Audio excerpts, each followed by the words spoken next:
Hey, thanks for checking out the Insiders podcast. And if you haven't already, please click subscribe. We've got new interviews dropping every week. For more details, check out distinctmedia.ca. Welcome to the podcast, Badyr. Thrilled to be here. Thanks for having me, Michael. Thank you. Tell me real quick, who are you and where are you from? So my name's Badyr Valcarcel. I'm the Director of Retail Operations for Shiny Bud Inc. And again, we're one of the licensed operators here in the province of Ontario. Okay. How many shops do you guys have so far? So currently we have two. We actually just opened our second location in Windsor, Ontario yesterday. And we are scheduled to open our third location in Cornwall later this week as well. Okay. So I'm really tired of talking about COVID, but I have to ask, how was business during that time for your first shop? And then how was it launching yesterday with everything happening with physical distancing and things? Well, so I guess operating our first shop during the quarantine was, a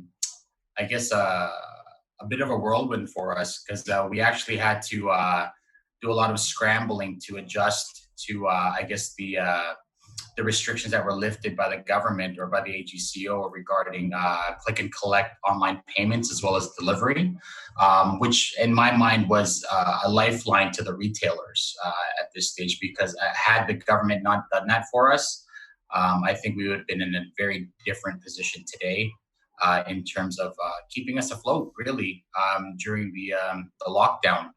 And again, so we're glad and very happy that the government was collaborating with the retailers to make this happen and allow us to get our products to our customers, really, at the end of the day.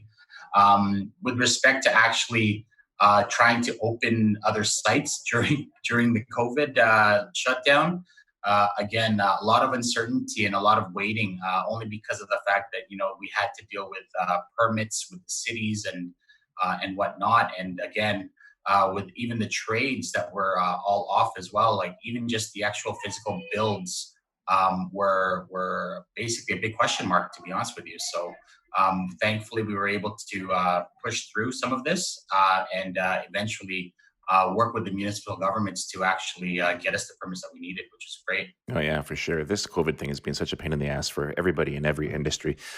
Tell me about the click and collect and delivery. Do you think that'll play a role in future retail for you guys, or do you think that's a temporary thing? So right now, I know currently it's only temporary.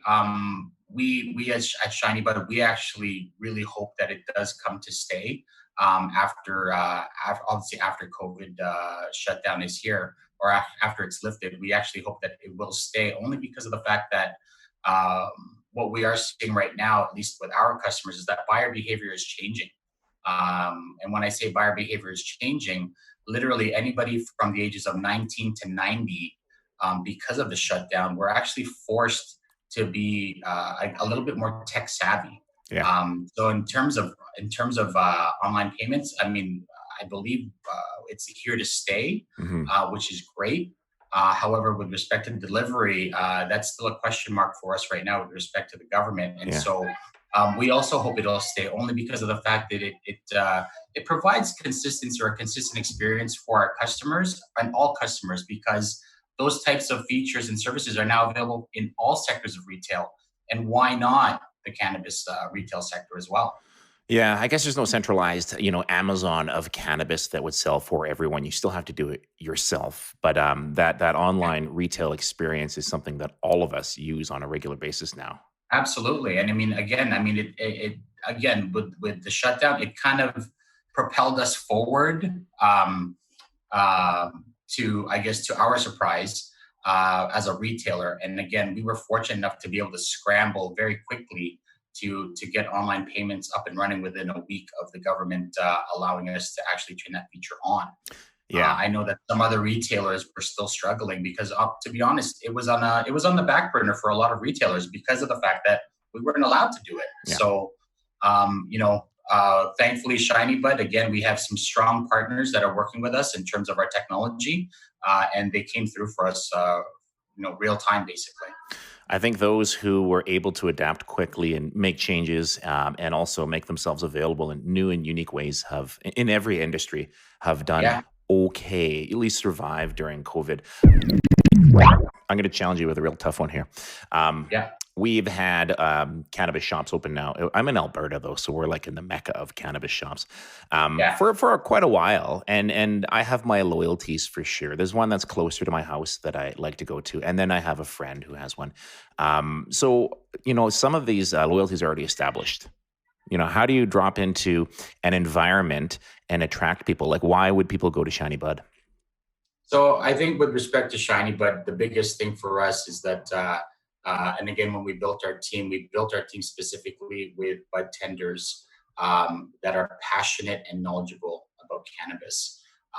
And I know that even from my own experience prior to me joining Shiny Bud as customer in the legal, I guess, legal market or legal era, we did find that there was a lack of that passion and knowledge in some of the, I guess, competition at this point. Hmm. And so from a strategy perspective, our focus is really mainly on our people here and making sure that they are getting the necessary product knowledge. But also with the fact that we also need to focus on their development as well. And so they may come in as a bud tender, but in our eyes right now, sky's the limit in terms of where they want to go in this industry.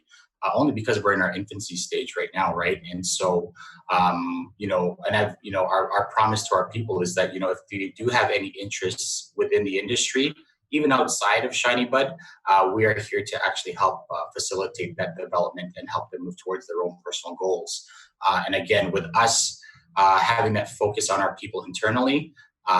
They've actually, again, we've only been open for about 4 months in Toronto, but the passion and the knowledge and experience that these folks bring to the table is now resonating outwards, and our customers are actually benefiting big time from our bud tenders themselves, and educating and giving them their own personal knowledge so that they can come into our stores and actually feel more comfortable in making their own selections, or at least, or even use our bud tenders as references or resources for information. Yeah, I know that when I go in, I like to say, "Hey, man, got anything that people are buying? Like something that everyone's kind of moving towards?" And it's nice to Yeah, have a little bit of feedback from somebody who knows what they're talking about. I've been to a yeah, couple here in Calgary that have been yeah, pathetic. Like they yeah, imagine like a crappy liquor store at 2 in the morning with a sleepy person behind the counter who barely looks up, and then make that into a cannabis store. And that's kind of the yeah. feeling you get. You're just like, Wow. crappy product, crappy prices, person is just like indifferent. And I think people just thought it'd be like gold mining, 200 years ago. They figured, oh yeah, get a license and I'll make a bunch of money. And I don't think that's happening. Part of our focus here as well is again, we prepare our bud tenders based on the types of customers that we've seen come into Mm, our stores. And so again, we sorry, man, all good, phone's brother. ringing. Yeah. So we prepare our bud tenders based on the types of customers coming into our stores. And by that, what I'm referring to is the fact that not every customer needs white glove service. Even though white glove service is always available, Yeah. we do understand and respect the fact that customers do come in here who are well educated, within cannabis and the cannabis subculture and whatnot. They may just want to come in and out. But then we also can appreciate the fact that we have a lot of novices that are coming in, or a lot of the kind of curious coming in, that do require a little bit more attention. And you know what? We're well prepared for that as well. And all of our folks here are well versed in terms of how to, I guess, approach and educate these customers. Yeah, I think there's a bit of a balance. Definitely, there's a market for higher end cannabis, I suppose, but it can't just be that. And especially now, some of the larger producers have been launching products that are kind of low budget cannabis, and people are Yeah. also responding to that. There's definitely a market for inexpensive cannabis. Yeah. Absolutely, I totally agree. And again, what we're finding with our own folks, or our, like, sorry, not our own folks, but our own, I guess, our own local market here in Toronto, and it's such a diverse community around here. It was a challenge for us, for the first couple of months to try to find the right product mix and the right product line in terms of our bud selection. And so, you know what, we've actually hit a nice groove now where our customers actually love the selections that we're bringing in. One of the things that we do here at Shiny Bud is that we actually post our staff picks in terms of their favorites. And let me tell you, the customer feedback on it has been amazing.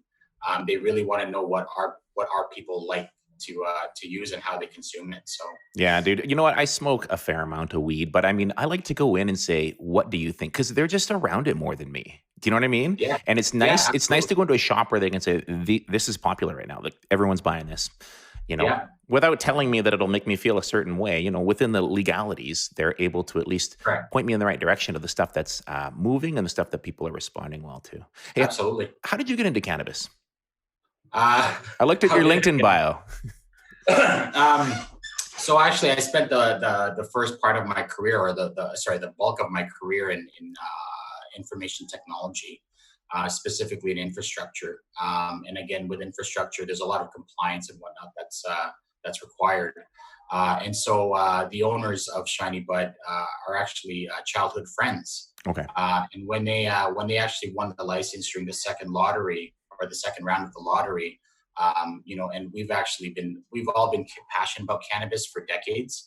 And you know what, we were just shooting the gab, man. And when we actually spoke about it, I actually explained my history with cannabis. And so my passion and advocacy for cannabis use comes from the medical side, where several years ago I was able to take my ailing mother. Let's just call.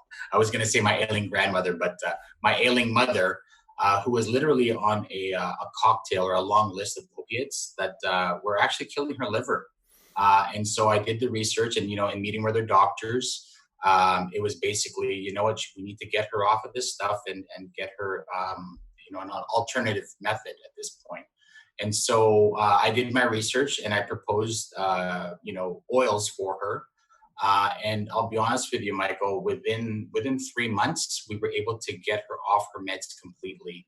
And from that point on, I was a true believer. And then even for myself, I'm a medical user on a daily. I use mine specifically for nerve pain, which just added to my passion at this point. I'm able to actually sleep at night because of the fact that the cannabis is helping me so much at this point.